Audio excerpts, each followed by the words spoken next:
सर्वांना जय भीम। बहुजन संघटकच्या माध्यमातून आज या ठिकाणी महाराष्ट्रामधल्या ज्या संस्था आहेत, विविध जात समूहामधल्या त्या संस्थांना राज्याच्या बजेटमधून जो एकंदरीत निधी आहे त्या संदर्भात आज आपल्याला या ठिकाणी चर्चा करायची आहे, बोलायचं आहे। सध्या महाराष्ट्रामध्ये एक वाक युद्ध रंगला आहे। ते वाक युद्ध राजकीय स्वरूपाचं आहे, परंतु सामाजिक दृष्टिकोनातून महाराष्ट्रामध्ये जवळपास पाच सहा प्रकारच्या अशा संस्था आहेत की ज्या प्रत्येक विविध जाती गटातील विद्यार्थ्यांच्या वेगवेगळ्या शैक्षणिक, आर्थिक आणि सामाजिक हितसंबंधाचं रक्षण करण्यासाठी कार्यरत आहेत। त्याच्यामध्ये आहे सारथी आहे, बार्टी आहे, महाज्योती आहे, टार्टी आहे आणि अजून सुद्धा आहेत, अमृत आहेत, अशा विविध संस्था आहेत। या संस्थांना बजेटमधून त्या समूह गटातील विविध जात समूहांना त्यांच्या शैक्षणिक, सामाजिक संवर्धन होण्यासाठी या संस्था कार्यरत आहेत। या संस्थांमध्ये ज्या संस्थाची निर्मिती काही वर्ष अगोदर झाली आहे अशामध्ये सारथी आहे, बार्टी आहे आणि काही संस्था आता एक जस्ट 8-10 वर्ष झाले, 7 वर्ष झाले आहेत, ते त्याच्यामध्ये महाज्योती येतो। विशेषतः याचा क्रम असा आहे की सारथी ही जी संस्था आहे ही साधारणतः राज्यातल्या 5 जातीच्या समूहासाठी ती संस्था आहे। त्याच्यामध्ये मराठा आहे, कुणबी मराठा आहे, मराठा कुणबी आहे, अशा एक 5 जाती त्याच्यामध्ये येतात की ज्या 5 जातीमधील विद्यार्थ्यांचं शैक्षणिक, सामाजिक संवर्धन करण्याचं काम ही संस्था करत असते। त्याचप्रमाणे बार्टी आहे। बार्टीमध्ये एससी प्रवर्गातील ज्या जात संघटना आहेत, ज्या जाती आहेत, त्या जातीमधील विद्यार्थ्यांचं हित संवर्धन म्हणजे ते दोन्ही प्रकारचं आर्थिक, सामाजिक, शैक्षणिक शिष्यवृत्ती देण्याचं त्यांचं काम करत असते। अशा पद्धतीनं ती बार्टी सुद्धा काम करत असते। त्याच्यानंतर तिसरी आणि महत्वाची संस्था आहे ती आहे महाज्योती आहे। या महाज्योतीमध्ये जवळपास राज्यातल्या 380च्या जवळपास जाती आहे, ज्याच्यामध्ये NTI, VJI, OBC आहे, SBC आहे, अशा जवळपास 380च्या जवळपास जाती या संस्थेच्या अंतर्गत त्या जातीमधील विद्यार्थ्यांना विविध अशा प्रकारच्या शैक्षणिक सोयी देते, जसं JEE आहे, नीट आहे, त्याच्यानंतर UPSCचा आहे, LPSCचं प्रशिक्षण आहे, त्याचप्रमाणे विदेशी शिष्यवृत्ती आहे, त्याच्यानंतर विविध असे त्या जाती समूहामध्ये असणारे वैमानिक प्रशिक्षण केंद्र आहे, स्किल प्रोग्राम्स आहेत, JEE आहे, नीट आहे, अशा प्रकारच्या शिक्षण सोयी सवलती या महाज्योती मार्फत या OBC प्रवर्गातील त्या जातींना मिळत असते। राज्याच्या बजेटमध्ये एकंदरीत तरतूद करताना असं एक धोरण स्वीकारलं होतं की या सर्व संस्थांना एक समान निधी देण्यात यावा, अशा पद्धतीचं धोरण होतं आणि त्या धोरणाची अंमलबजावणी जी आहे ती अंमलबजावणी ज्या पद्धतीने व्हायला पाहिजे त्या पद्धतीने ती आपल्याला होताना दिसत नाही। म्हणून या ठिकाणी एक खेद वाटतो की एक 5-6 जाती असलेली सारथी संस्था या राज्यामध्ये आज शासनाच्याच वरदहस्तामुळे आज पुण्यामध्ये त्याची फार मोठी कॉर्पोरेट बिल्डिंग उभी झालेली आहे, कॉर्पोरेट ऑफिस आहे ते, त्याच्यामध्ये सगळ्या सोयी सवलती आहेत, हॉल आहे, ऑडिटोरियम्स आहेत, त्या सगळ्या गोष्टी त्या जात समूहामध्ये येणाऱ्या, त्या प्रवर्गामध्ये येणाऱ्या विद्यार्थ्यांसाठी ती आहे। त्याचप्रमाणे बार्टी ही नंतर जी जुनी संस्था आहे त्या सुद्धा संस्थेमध्ये त्या विद्यार्थ्यांसाठी एक सोयी सवलती आहेत, परंतु अजूनपर्यंत महाराष्ट्रामध्ये महाज्योती या संस्थेला शासनानं प्रोव्हिजन केलेली आहे की महाज्योतीचं सध्या नागपूरमध्ये ऑफिस म्हणजे होणार आहे, म्हणजे ती इमारत होणार आहे. या संदर्भात शासनाचं आम्ही अभिनंदनच करतो. परंतु ते धोरण प्रत्यक्षात येण्याकरिता आणि त्या समूहातील विद्यार्थ्यांच्या हिताचं रक्षण होण्याकरिता अजून किती काळ जावा आणि किती काळ त्या समूहातल्या विद्यार्थ्यांनी वाट पाहावी याची त्या समाजातील सर्व विद्यार्थ्यांना अजूनही म्हणजे झळ बसत आहे. अजूनही अनेक म्हणजे विदेश शिष्यवृत्तीमध्ये मागच्या याच्यातला तो एक चंद्रपूरचा एक विद्यार्थी आला आहे, त्याची स्कॉलरशिप अजून सुद्धा शासनाने मंजूर केलेली नाही आहे. जे काही तांत्रिक कारण नसेल त्या कारणाच्या आतमध्ये मी जाणार नाही, परंतु वर्तमानपत्रामध्ये ती बातमी आली आहे, त्याच्यावर चिंतन झालेलं आहे आणि त्या चिंतनामध्ये तो एक विद्यार्थी ज्याचं नाव लिस्टमध्ये आलं होतं, ज्याच्या फोटोचा वापर या शासनाने ओबीसी विद्यार्थ्यांच्या शिष्यवृत्तीचा एक लाभधारक म्हणून वापर सुद्धा केला. त्या विद्यार्थ्याच्या नावावर वर्तमान शासनाने ओबीसीची मतं सुद्धा मिळवली, परंतु तोच विद्यार्थी या विदेश शिष्यवृत्तीपासून त्याला लाभ झाला नाही. या दृष्टीने असं म्हणावं लागेल की ओबीसी विद्यार्थ्यांच्या संदर्भात शासनाचं जे धोरण आहे ते धोरण समतामूलक नसून कुठेतरी एक भेदभाव होत आहे अशी ओबीसी समाजामध्ये एक भावना निर्माण झालेली आहे. आणि त्या अनुषंगाने जे प्राध्यापक लक्ष्मण हाके आहेत यांचं मी काही वक्तव्य ऐकलं की ते सातत्याने ओबीसीच्या निधी संदर्भात राज्यामध्ये आवाज उठवत आहेत आणि त्यांचा तो आवाज सामाजिक आहे, परंतु त्याला कुठेतरी राजकीय थोडासा टच असल्यामुळे तो काही लोकांना असं वाटते की तो राजकीय टच आहे. परंतु लक्ष्मण हाके ही जी भूमिका मांडत आहेत ही भूमिका महाज्योती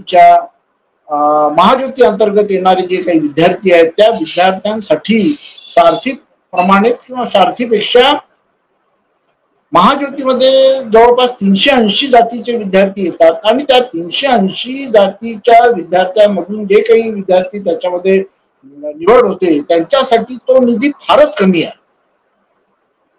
आणि त्याच्यामुळे या ठिकाणी सर्वांना समान निधीचं वाटप हे जरी शासनाचं सूत्र असेल, परंतु त्या समान निधी वाटपामध्ये शासनाने कुठेतरी विसंगती निर्माण केलेली आहे. जेव्हा की महाज्योतीला जास्त निधी दिला पाहिजे. जास्त निधी देण्याचं कारणही असं आहे की महाज्योतीमध्ये जवळपास 380 जाती आहेत, सारथीमध्ये 5-6 जाती आहेत, बार्टीमध्ये 55-60 जाती आहेत.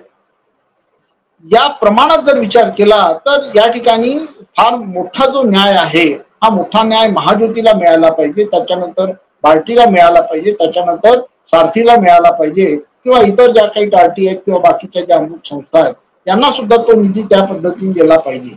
परंतु सर्वांना समान धोरण आणि सर्वांना समान जर निधी असा जर विचार केला तर त्या ठिकाणी महाज्योती ही जी संस्था आहे ती संस्था त्या सर्व निधीपासून किंवा विद्यार्थ्यांचं हितसंवर्धन करण्याच्या अनुषंगाने तिथले जे संचालक मंडळ आहेत किंवा तिथले जे अधिकारी आहेत त्यांच्या समोर एक प्रश्न निर्माण होतो की आमच्याकडे निधी नाही आहे आणि निधी नसल्यामुळे आम्ही या ज्या काही विद्यार्थ्यांच्या हिताच्या ज्या योजना आहेत आम्ही त्या योजना पूर्ण करू शकत नाही अशी वर्तमानपत्रामध्ये सुद्धा त्या संदर्भात किंवा त्यांची एक वक्तव्य या ठिकाणी आपण बघतो आहे.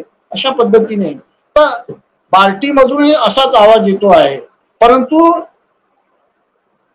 ज्यांना तो प्रत्यक्ष निधी मिळाला पाहिजे त्यांना तो प्रत्यक्ष निधी न मिळता जर एखादी संस्था जर 400-500 करोडची इमारत निर्माण करून त्या ठिकाणी एक 5-6 जातीमधल्या विद्यार्थ्यांचं हिताचं संवर्धन करत असेल तर निश्चितच बाकी समाजातील विद्यार्थ्यांना कुठेतरी हेवा वाटावा लागतो की या ठिकाणी आमच्यावर असा अन्याय का.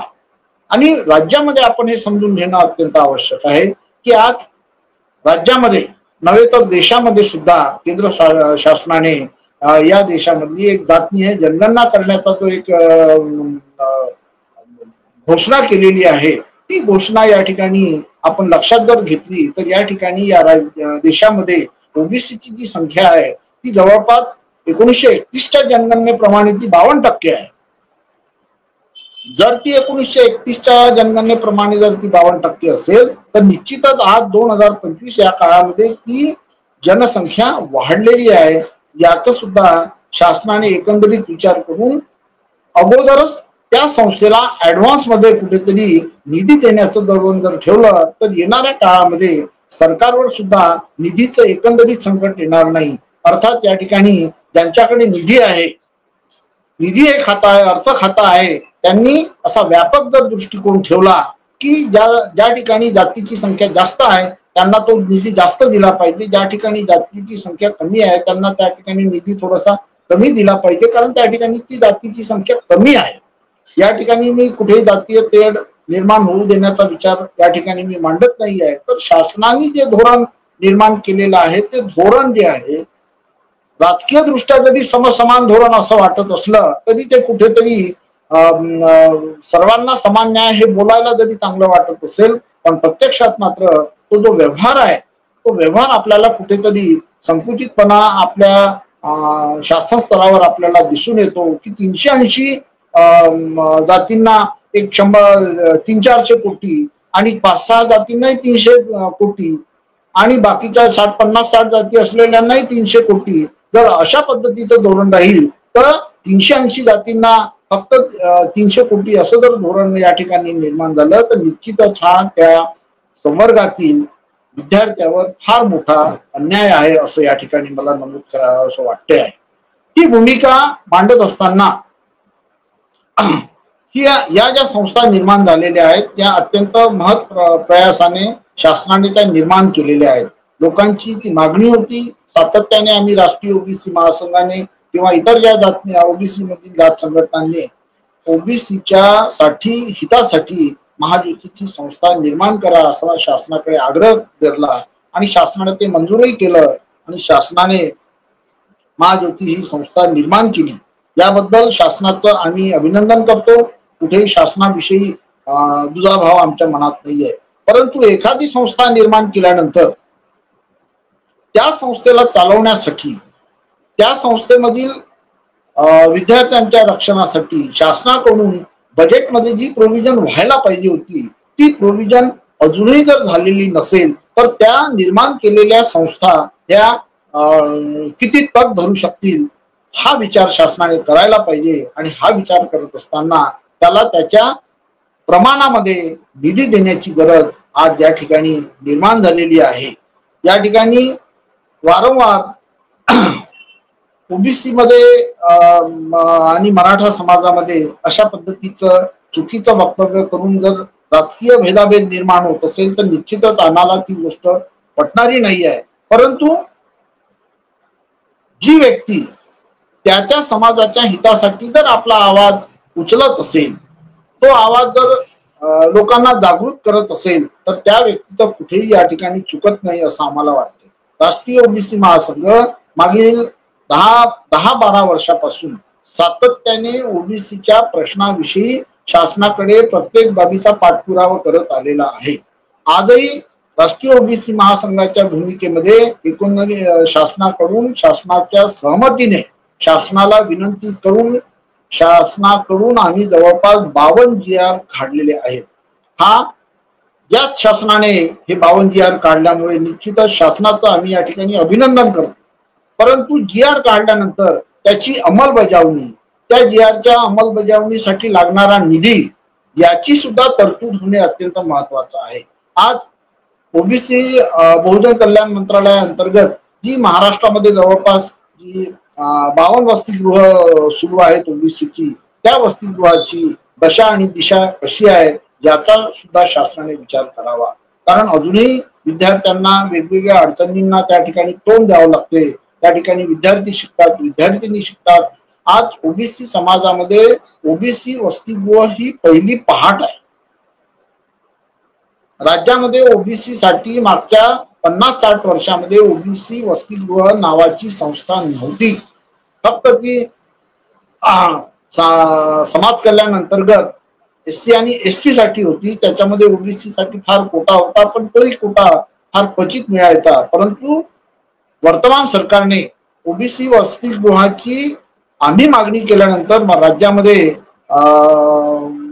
ओबीसी वसतिगृहाची स्थापना केली आणि त्या अंतर्गत 100 मुलांचं आणि 100 मुलींचं वसतिगृह निर्माण करून या ठिकाणी ओबीसीला त्यांनी फार मोठा न्याय दिलाय असं आम्हाला आजच्या घडीला वाटत आहे. आणि आता ते वसतिगृह निर्माण केल्यानंतर ते वसतिगृह चालवणे हा सुद्धा फार मोठा तेवढाच भाग आहे. त्या वसतिगृहामधल्या ज्या अनेक अडचणी आहेत त्या अडचणी सुद्धा सरकारने सोडवल्या पाहिजे, कारण ती सरकारची एक जबाबदारी आहे. सरकारला त्या ठिकाणी नियुक्त आहे, त्या ठिकाणी विद्यार्थी आहेत, त्यांच्या खाण्याची व्यवस्था आहे, त्यांच्या राहण्याची व्यवस्था आहे, त्यांच्या शिक्षणाची व्यवस्था आहे. या सगळ्या व्यवस्था आज पहिल्यांदा या राज्यातील ओबीसी विद्यार्थ्यांना मिळत आहेत. म्हणून याचा सुद्धा त्या विद्यार्थ्यांना फार मोठा आनंद आहे की सरकारने आमच्यासाठी हे वसतिगृहाची निर्मिती केली आहे. आणि त्या निर्मितीमध्ये आज ग्रामीण भागातील अनेक विद्यार्थी त्या ठिकाणी त्या वसतिगृहामध्ये लाभ घेत आहे. फक्त तो लाभ जो आहे तो निधी अभावी कुठेतरी कमी पडू नये असा प्रश्न या ठिकाणी निर्माण होतो. म्हणून या ठिकाणी असं म्हणावंसं वाटते की शासनाने या ज्या संस्था निर्माण केलेल्या आहेत त्या सर्व संस्थांना समान धोरणाच्या ऐवजी त्या जातीच्या प्रमाणात निधीचं वाटप जर केलं तर तो त्याचा कुठेतरी त्या प्रवर्गातील त्या त्या जातींना त्या निधीचा फायदा होईल, त्या निधीचा काहीतरी आधार घेता येईल. अन्यथा त्या प्रवर्गामधल्या अनेक जाती अजूनही त्या पहाटेच्या म्हणजे विकासाच्या पहाटेपर्यंत अजूनही पोहोचल्या नाही आहेत. आमचा प्रयत्न असा आहे की त्या जातीमधील त्या त्या विद्यार्थ्यांना त्या महाज्योतीचा फायदा, त्या महाज्योतीमधील योजनाचा फायदा जर मिळाला तर निश्चितच त्या महाज्योतीचे आणि या सरकारचं ते विद्यार्थी अभिनंदन करतील. म्हणून सरकारने ही बाब आपल्या लक्षात घ्यायला हवी. मी माननीय मुख्यमंत्री देवेंद्रजी फडणवीस आणि आमचे राज्याचे अर्थमंत्री सन्माननीय अजितदादा पवार यांना या ठिकाणी नम्र निवेदन करू इच्छितो की त्यांनी अशा प्रकारचा कुठेही भेदभाव न करता त्या त्या संस्थांना त्या त्या संस्था अंतर्गत जातीच्या प्रमाणात असलेल्या विद्यार्थ्याच्या प्रमाणात त्या त्या संस्थांना तो निधी द्यावा. आणि जेणेकरून महाराष्ट्रामध्ये हा जो काही प्रकार होत आहे या प्रकाराला कुठेतरी जर थांबवण्यात आला तर या राज्यामध्ये कुठेतरी सामाजिक भेदभाव निर्माण होणार नाही, सामाजिक उद्रेक निर्माण होणार नाही. आणि महाराष्ट्र जो नेहमीप्रमाणे गुण्या गोविंदाने सहकार्याने सर्व SC ST OBC VJ&T या सर्वांच्या सोबत अगोदर ज्या पद्धतीने महाराष्ट्र नांदत होता तशाच पद्धतीने या राज्यामध्ये नांदल याची एक शहनिशा या राज्यातल्या लोकांना सरकारने करून द्यावी. आणि या सर्व योजनाचा फायद्यासाठी सगळ्यात महत्वाची जी बाब आहे ती बाब म्हणजे निधी आहे. आणि निधीची गरज त्या त्या संस्थांनी द्यावी. आज अनेक संस्थाचा निधी अडला आहे. अर्थात त्याची तांत्रिक कारणं जी काही असतील ती शासन स्तरावर असतील, परंतु निधी अडल्याने त्या त्या योजनांना कुठेतरी लगाम बसलेला आहे किंवा त्या थांबून आहेत. त्या सर्व संस्थांना निधी अंतर्गत जर शासनाने सगळ्यांना प्रवाहित केलं तर त्या त्या संस्था चांगल्या पद्धतीने धावतील अशी या ठिकाणी अपेक्षा करतो आहे. आणि आज या ठिकाणी ओबीसीच्या हितासाठी जे जे कुणी एक आवाज उठवत आहेत त्यांचं सुद्धा या ठिकाणी मी अभिनंदन करतो.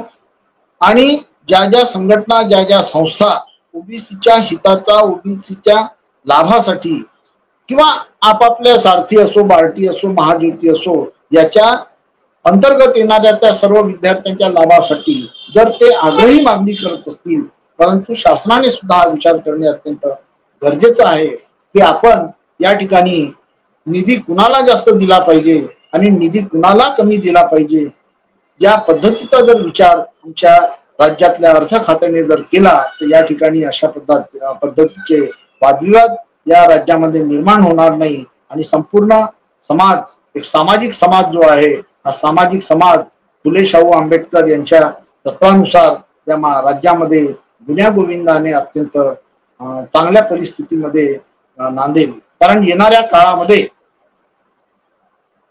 राज्यामध्ये निवडणुका होऊ घातलेल्या आहेत स्थानिक स्वराज्य संस्थेच्या. त्या स्थानिक स्वराज्य संस्थांमध्ये हा वाद पुन्हा उफाळून येणार आहे. म्हणून तो वाद पुन्हा उफाळून येण्याच्या अगोदर शासनाने जर या निधीची सगळी जर तरतूद केली तर त्या ठिकाणी शासनाचाच एक लोकाभिमुख शासन म्हणून समाज मान्य करतील. आणि जर शासनाने या पद्धतीचं धोरण स्वीकारलं नाही तर शासनाचा कुठेतरी एक एकांगीपणा हा लोकांच्या नजरेत जर आला तर त्याचे परिणाम सुद्धा, त्याचे दुष्परिणाम सुद्धा शासनाला भोगावे लागतील. अशी या प्रसंगी मी या बहुजन संघटक या प्रसार माध्यमामधून सर्व जनतेला करीत आहोत. सर्व SC ST OBC या सर्व समाजातील सर्व मान्यवरांना, महानुभावांना या ठिकाणी एक विनवणी करत आहोत की विनंती करीत आहोत की या राज्यामध्ये आपल्याला हे शासकीय सौहार्द आपल्याला कायम ठेवायचं आहे. आणि त्याकरिता आपण प्रत्येकाने आपापल्या हक्कासाठी, आपापल्या प्रवर्गासाठी या ठिकाणी लढा देणे, त्यांच्या समस्या मांडणे हे जर सुरू राहिलं तर निश्चितच तो समाज त्या ठिकाणी अत्यंत प्रगतिशील समाज होईल, त्याला एक दिशा प्राप्त होईल अशी या ठिकाणी आपण इच्छा करूया. आणि या ठिकाणी शासनाने सुद्धा अत्यंत या संस्थांना एक चांगल्या प्रकारचा निधी उपलब्ध करून द्यावा अशी या ठिकाणी मी शासनाला सुद्धा विनंती करतोय. धन्यवाद.